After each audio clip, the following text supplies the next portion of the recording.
Hello दोस्तों, कैसे हैं आप सब लोग। आशा करते हैं आप सब लोग बहुत अच्छे होंगे। तो कैसे चल रही है आप लोगों की पढ़ाई। आप लोग जो है अच्छे से पढ़ाई कर रहे होंगे। और जहाँ पर अगर कोई मान लो दिक्कत कोई आ रही होगी तो उसको जो है अपने गुरुओं के द्वारा उसको जो है सॉल्व कर रहे होंगे। ठीक है।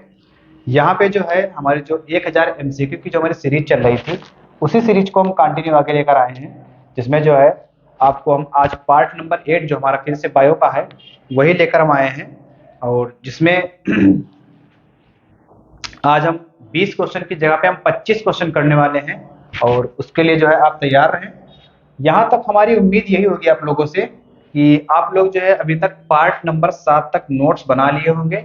और अगर बाई चांस अगर नोट्स नहीं बनी है तो पहले पीछे वाले पार्ट अपने क्लियर कर लें। और जब पीछे वाले पार्ट आपके जब क्लियर हो जाए तो क्लियर होने के बाद फिर जो है आप अपने अगले पार्ट पे पहुंचे। क्योंकि जब तक पीछे वाले पार्ट क्लियर नहीं होंगे तब तक जो है पढ़ने में मजा नहीं आएगा। ठीक। बिल्कुल जो है रिलैक्स होकर पढ़ना है, टेंशन बिल्कुल नहीं लेना क्योंकि समय आपके पास काफी है। ठीक, इतना पर्याप्त समय है कि उस पर्याप्त समय में आप जो है 90 प्लस अपना जो है स्कोर जरूर कर सकते हैं। ठीक। तो बिना टेंशन के आप अपनी पढ़ाई करते रहिए। अगर जो है अगर बाई चांस अगर कोई दिक्कत आपको आ रही है, ठीक, किसी भी प्रकार की अगर आपको कोई समस्या आ रही है या आप हमारे जो है ऑफलाइन सेंटर पे आ सकते हैं तो हमारे ऑफलाइन सेंटर पे जरूर आए। काफ़ी ज़्यादा आपको हेल्प मिलेगी आपकी यूपी बोर्ड 2024 के लिए। और नहीं आ सकते हैं, काफ़ी ज़्यादा दूर हैं, ठीक, तो ये हमारा भैया कॉन्टेक्ट नंबर है। इस पे जो है आप कांटेक्ट करेंगे, ठीक, तो आपकी समस्या का समाधान कर दिया जाएगा। ठीक, अगर यहाँ से होने वाला होगा तो आपकी समस्या का समाधान बिल्कुल कर दिया जाएगा। ठीक। एक ही आसान नंबर है 89 53 53 54 60। इस पर जो है आप एक कॉल करिएगा और आपकी समस्या का समाधान कर दिया जाएगा। अगर पढ़ाई से रिलेटेड अगर आपकी कोई समस्या आ रही है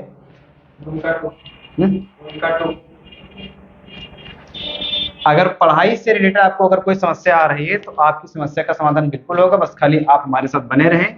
और अगर आप हमारे ऑफलाइन सेंटर पे आ सकते हैं तो इस नंबर पे कांटेक्ट करके आप जो है जरूर हमारा ऑफलाइन सेंटर ज्वाइन करें। ठीक है।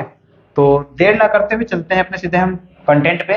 और कंटेंट हमारा जो है पहला ये है कि आज जो सीरीज हम करने वाले भैया वो हम करने वाले हैं ऑप्शनल की। और ऑप्शनल हमारा है बायोलॉजी पार्ट 1 का। ठीक। तो चलते हैं सीधे अपने क्वेश्चन पे।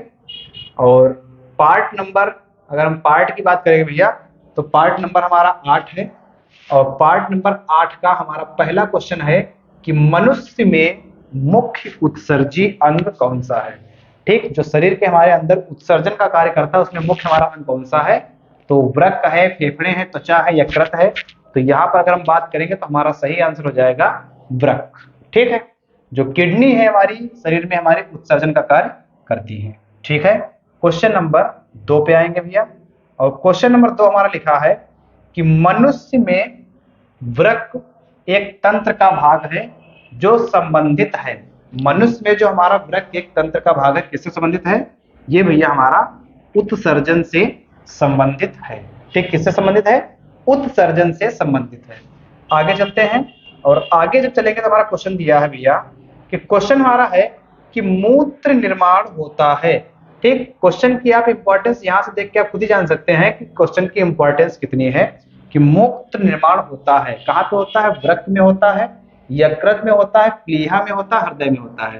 तो अगर इसके हम आंसर की बात करेंगे भैया तो मूत्र निर्माण हमारा जो है वृक्क में होता है। इसके बाद चलते हैं अपने क्वेश्चन नंबर आज के 4 पे। और क्वेश्चन नंबर अगर हम 4 देखेंगे तो क्वेश्चन नंबर 4 हमारा दिया गया भैया कि मानव में अमोनिया को यूरिया में बदल देता है। मानव में अमोनिया को यूरिया में बदल देता है। कौन बदल देता है भैया, यकृत। मानव में अमोनिया को यूरिया में बदलने वाला कौन है, यकृत। ठीक है भैया। ठीक है, आगे चलते हैं। आगे हमारा क्वेश्चन दिया है क्वेश्चन नंबर 5। और क्वेश्चन नंबर 5 कह रहे हैं कि सहायक उत्सर्जी एसेसरी एक्सक्रेटरी अंग कौन है। त्वचा, फेफड़े, यकृत, तेल ग्रंथियां और इनमें से सभी। एक ऑप्शन आपका ये भी दिया गया है कि इनमें से सभी। तो अगर हम सही आंसर की यहाँ पे बात करेंगे अपने तो हमारा यहाँ पे करेक्ट आंसर हो जाएगा त्वचा भी हमारा हो जाएगा, फेफड़े भी, यकृत भी, तेल ग्रंथियां भी। तो एक क्वेश्चन में आपके चारों ऑप्शन नहीं हो सकते इसलिए एक ऑप्शन हमारा दिया गया है सभी। तो सही आंसर हमारा हो जाएगा सभी। इसके बाद हम चलते हैं अपने अगले क्वेश्चन पे, जो कि हमारा क्वेश्चन नंबर 6 होगा भैया, कि मनुष्य में लार ग्रंथियों की संख्या कितनी होती है। मनुष्य में लार ग्रंथियों की संख्या कितनी होती है? 1 जोड़ी, 2 जोड़ी, 3 जोड़ी, 4 जोड़ी। तो सही आंसर की अगर बात करेंगे तो लार ग्रंथियों की संख्या कितनी होगी? 3 जोड़ी। ठीक है भैया, ठीक। आगे चलते हैं। आगे हमारा क्वेश्चन दिया है कि क्रम रूप परिशेष का भाग है। क्रम रूप परिशेष का भाग है, किसका भाग है? क्षुद्रांत का, बृहद्रांत का, सीकम का, कोलन का। ठीक, तो अगर हम इसकी बात करेंगे भैया तो ये हमारा आंसर हो जाएगा सीकम का। ठीक, जैसे जैसे अपने बायोकेम क्वेश्चन करते जा रहे हैं वैसे वैसे हमारे कुछ क्वेश्चन ऐसे भी हैं जो हमारे रिपीट होना शुरू हो चुके हैं। ठीक, जो रिवीजन के रूप में हमारे फिर से रिपीट होने लगे हैं, तो उनको जो आप खासा ध्यान रखें कि उन क्वेश्चन के आंसर अपने आप निकालने की कोशिश करें। क्वेश्चन नंबर चलते हैं हम 8 पे, और 8 नंबर जो हमारा दिया है कि निम्नलिखित में से कौन सा त्वचा का कार्य नहीं है। संवेदना त्वचा का कार्य है, सुरक्षा त्वचा का कार्य है, उत्सर्जन त्वचा का कार्य, लेकिन अगर हम लैंगिक लक्षण की बात करेंगे तो ये कार्य हमारी त्वचा का नहीं है। ठीक है भैया, देर ना करते हुए चलते हैं अपने हम आगे, और आगे हमारा क्वेश्चन नंबर दिया है 9। क्वेश्चन नंबर 9 में हमारा दिया है भैया कि केवल नर में पाई जाने वाली ग्रंथि कौन है। केवल नर में प्रोस्टेट है, काउपर है, पेरिनियल है, जठर है। तो अगर हम आंसर की अपने बात करेंगे भैया तो प्रोस्टेट ग्रंथि हमारी ऐसी है जो केवल नर में पाई जाती है। ठीक है, इस हिसाब से हम अपने आगे बढ़ते हैं और क्वेश्चन नंबर चलेंगे 10 पे। तो 10 नंबर जो हमारा क्वेश्चन हो जाएगा वो हो जाएगा भैया कि हीमोग्लोबिन महत्वपूर्ण भूमिका निभाता है। उत्सर्जन में निभाता है, शोषण में निभाता है, पाचन में निभाता है, वृद्धि में निभाता है। ठीक, तो अगर हीमोग्लोबिन की बात करेंगे तो एकमात्र हमारा आंसर कौन सा हो जाएगा? शोषण में हमारा भूमिका निभाता है। ठीक है भैया, आगे चलते हैं। इसके बाद क्वेश्चन नंबर हमारा 11 है कि आहार नाल, यहाँ पे थोड़ा सा भैया मिस प्रिंट हो गया है, और यहाँ पे आप देख लें कि आहार नाल जो है ये आहार नाल लिखा है भैया, आहार नाल। आहार नाल की सी के आकार की संरचना है। ठीक, इसके अगर हम आंसर पे आएंगे तो आंसर की अगर हम बात करेंगे तो हमारा आंसर हो जाएगा ग्रहणी। ठीक, आंसर हो जाएगा ग्रहणी, लेकिन कुछ बुक्स हमारी इसका आंसर श्वास नाल भी देती हैं। ठीक है, कुछ बुक्स इसका आंसर श्वास नाल भी देती हैं, ये भी आंसर का दे देती हैं श्वास नाल, लेकिन आंसर आपका क्या हो जाएगा? ग्रहणी। ठीक, कौन सा आंसर होगा आपका? ग्रहणी आपका जो है आंसर हो जाएगा। ठीक है, इसके बाद हम चलते हैं भैया आगे, और आगे जो क्वेश्चन हमारा दिया है कि पित्त रस का निर्माण होता है। ये क्वेश्चन आपका रिपीटेड क्वेश्चन है भैया कि पित्त रस का निर्माण कहां से होता है। तो पित्त रस का निर्माण आपका यकृत में होता है। कहां पे होता है भैया? यकृत में होता है। देर ना करते हुए हम चलते हैं आगे, और आगे जो हमारा क्वेश्चन नंबर दिया है 13 हमारा जो है कह रहे हैं कि रक्त का लाल रंग किस पदार्थ की उपस्थिति के कारण होता है। रक्त का लाल रंग हीमोग्लोबिन के कारण होता है, लेकिन इसमें हीमोग्लोबिन ऐसा हमारा कोई ऑप्शन नहीं है, तो सही आंसर हमारा हो जाएगा हीम। न्यूक्लिक अम्ल नहीं होगा, विटामिन सी नहीं होगा, पोटेशियम नहीं होगा। ठीक, इसके बाद चलते हैं अपना क्वेश्चन नंबर चलते हैं भैया आगे। बेरी बेरी रोग, बेरी बेरी रोग भैया ये सबको पता है कि विटामिन बी से होता है, लेकिन यहाँ पे कौन सा विटामिन बी का हमारा टाइप होगा जो इससे हो जाएगा? B1 होगा, B2 होगा, B3 होगा, या फिर B5 होगा। तो अगर हम बेरी बेरी रोग की बात करेंगे यहाँ पे तो हमारा विटामिन B1 से होता है। ठीक है, आगे चलते हैं भैया, और आगे चलेंगे तो हमारा हो जाएगा ग्लाइकोजेनेसिस क्रिया में बनता है। ठीक, ये क्वेश्चन आपका रिपीटेड क्वेश्चन है। ठीक, अभी तक जिन्होंने पिछले क्वेश्चन हमारे नहीं देखे हैं तो इनको पहले देख लें, पीछे वाले पार्ट हमारे पहले क्लियर करें। अगर पीछे वाला पार्ट आपको क्लियर है तो इसका आंसर आप खुद हमको अपने तुरंत कमेंट बॉक्स में हमको जरूर देंगे।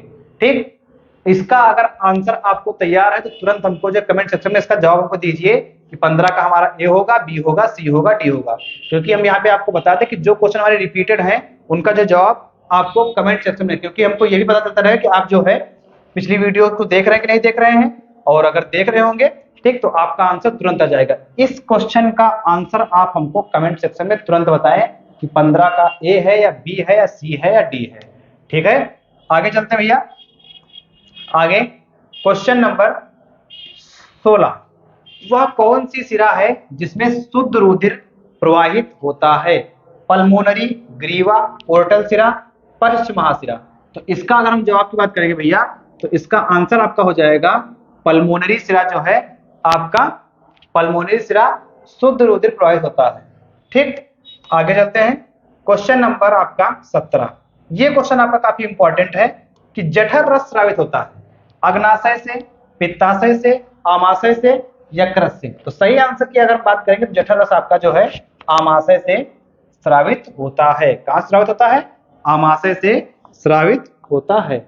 आगे चलते हैं। इसके बाद देर न करते हुए कि क्लोरोप्लास्ट के ग्रेना में बनते हैं, क्लोरोप्लास्ट के ग्रेना में बनते हैं एटीपी तथा NAD2H, एटीपी तथा ग्लूकोज, एटीपी तथा NADP2H, उपरयुक्त सभी। तो इसके अगर हम सही आंसर की बात करेंगे भैया, तो इसका हमारा सही आंसर हो जाएगा ए, एटीपी तथा NAD2H। ऑप्शन नंबर इसका is the right answer, ATP and NAD2H। ठीक है, आगे चलते हैं भैया।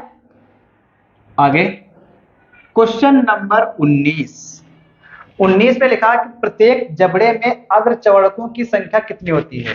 ठीक, हमारी जो बायो की सीरीज जो आ चुकी पीछे 2 वीडियो की, उसमें भी हमारा क्वेश्चन ही पीछे आ चुका है, और इसका जो है आंसर भी आप हमको कमेंट सेक्शन में जरूर बताएंगे कि इसका आंसर क्या है। 1 जोड़ी है, 2 जोड़ी है, 3 जोड़ी है, 4 जोड़ी है। ठीक, ये आप पे डिपेंड करता है। इस क्वेश्चन का आंसर आप खुद हमको देंगे। और इसका चलते हैं क्वेश्चन नंबर 20 में। 20 में लिखा भैया कि मनुष्य में ग्रास नाल की लंबाई कितनी होती है। तो ग्रास नाल की लंबाई की बात करेंगे तो 25 से 30 सेंटीमीटर हो जाएगी। आगे चलते हैं। क्वेश्चन नंबर तुम्हारा हो जाएगा 21 कि मनुष्य में वृक्क एक तंत्र का भाग है जो संबंधित है। किससे संबंधित है? सबसे पहला क्वेश्चन हमने इसी पे कराया था वृक्क से, कि मनुष्य में जो वृक्क के भाग है वो उत्सर्जन से संबंधित है। किससे संबंधित भैया? उत्सर्जन से संबंधित है। आगे चलते क्वेश्चन नंबर 22 पे। 22 हमारा दिया है कि स्वपोषी पोषण के लिए आवश्यक है कार्बन डाइऑक्साइड तथा जल, ये भी आवश्यक है, क्लोरोफिल ये भी आवश्यक है, सूर्य का प्रकाश ये आवश्यक है, ऊपर सभी। सही आंसर आपका हो जाएगा उपर्युक्त सभी। क्वेश्चन नंबर 23 पे। क्वेश्चन नंबर 23 है भैया आपका कि द्वार कोशिकाएं पाई जाती हैं। फिर से हमारा रिपीटेड क्वेश्चन, द्वार कोशिकाएं पाई जाती हैं। ठीक, तो इस क्वेश्चन का ऑप्शन आप जो है अपनी जो नोट्स बना रखी है उसमें से देख लें, और देख के जो है हमको ऑप्शन इसका जो है कमेंट सेक्शन में जरूर बताएं। जो ऑप्शन आपका सही है आपको कमेंट सेक्शन में इसका उत्तर हमको दें। चलते हैं क्वेश्चन नंबर 24। जो 24 हमारा हो जाएगा, ये इंपॉर्टेंट क्वेश्चन है, काफी ज्यादा इंपॉर्टेंट क्वेश्चन है आपके एग्जाम के लिए, कि प्रचलित रूप से ऊर्जाग्रह कहलाता है। ठीक, माइटोकॉन्ड्रिया। कौन सा हो जाएगा भैया? माइटोकॉन्ड्रिया। आगे क्वेश्चन नंबर हमारा हो जाएगा 25 कि मानव वृक्क का कार्य होता है श्वसन है, पाचन है, प्रजनन है और उत्सर्जन है। तो अगर इसके हम आंसर की बात करेंगे भैया तो हमारा आंसर हो जाएगा मानव वृक्क का कार्य क्या हो जाएगा? उत्सर्जन। ठीक, यहाँ पे जो हम बताते हैं कि जो हमारी जो है वीडियो नंबर 7 थी, पार्ट नंबर 7, तो उसमें एक क्वेश्चन हमारा ये आया था कि जो स्वस्थ मनुष्य का जो रक्तदाब होता है कितना होता है। तो शायद बताने में जो थोड़ा मिसप्रिंट हो गया था, वहां पे जो है ऑप्शन आपका आ जाएगा 80 से 120 वाला जो ऑप्शन आपका है, 80 से 120 हो या 120 से 80 जो भी आपका ऑप्शन है वो वाला ऑप्शन आपका जो करेक्ट हो जाएगा। हालांकि उसमें हमने डाल दिया था उत्तर, सही उत्तर जो है 80 से 120 है, लेकिन अगर जिन्होंने ध्यान नहीं दिया तो उसको हम बता दे रहे हैं कि अगर क्वेश्चन आपका ये आ रहा है कि स्वस्थ मनुष्य का रक्तदाब कितना होता है, तो उसका जो आपका आंसर होगा भैया वो आपका हो जाएगा 80 से 120। ठीक है, यहाँ पे ध्यान रखें। तो इस हिसाब से हमने किए 25 क्वेश्चन, क्योंकि 20 क्वेश्चन की हमारी लिमिट है, लेकिन तब भी हमने 5 क्वेश्चन ज्यादा किए, और ये हमारे हुए 25 क्वेश्चन। आप जो है अच्छे से वीडियो देख करके उनकी अच्छे से नोट्स बनाएं, और नोट्स बनाने के बाद में हम फिर मिलते हैं आपको वीडियो नंबर 9 में। तब तक के लिए थैंक यू, धन्यवाद।